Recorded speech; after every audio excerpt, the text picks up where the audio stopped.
The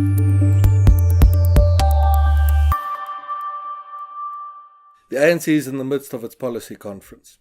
We're getting a great many queries from clients, corporations and other organizations about what to expect from the ANC policy conference.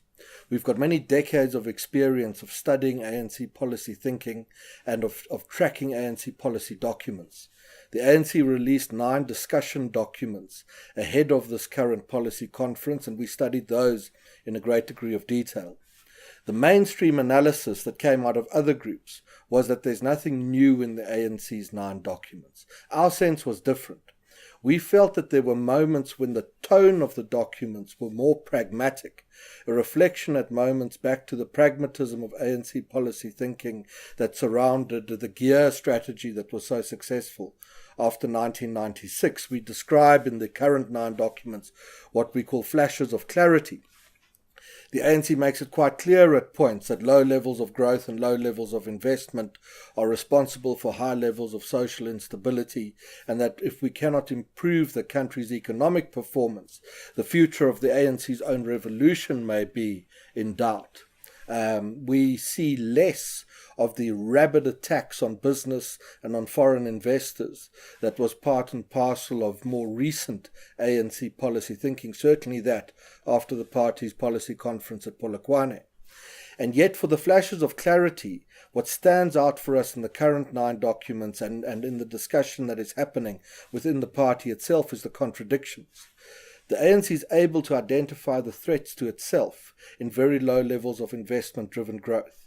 But at the same time, it seems also able to continue pursuing policies that can only possibly have the result of deterring investment, of countering growth, of undermining job creation.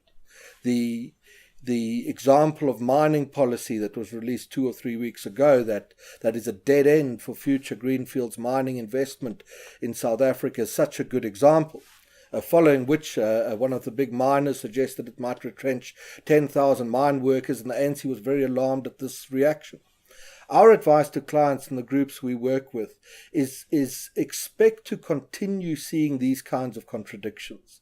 They'll come out very strongly out of the ANC's policy conference, and they will not be resolved until one of the 2 factions in the party is able to get the upper hand and stabilize the ANC through giving it a leadership direction and agreeing on the broad ideological approach that the ANC should take to future policy making. That may not happen until after the election in 2019.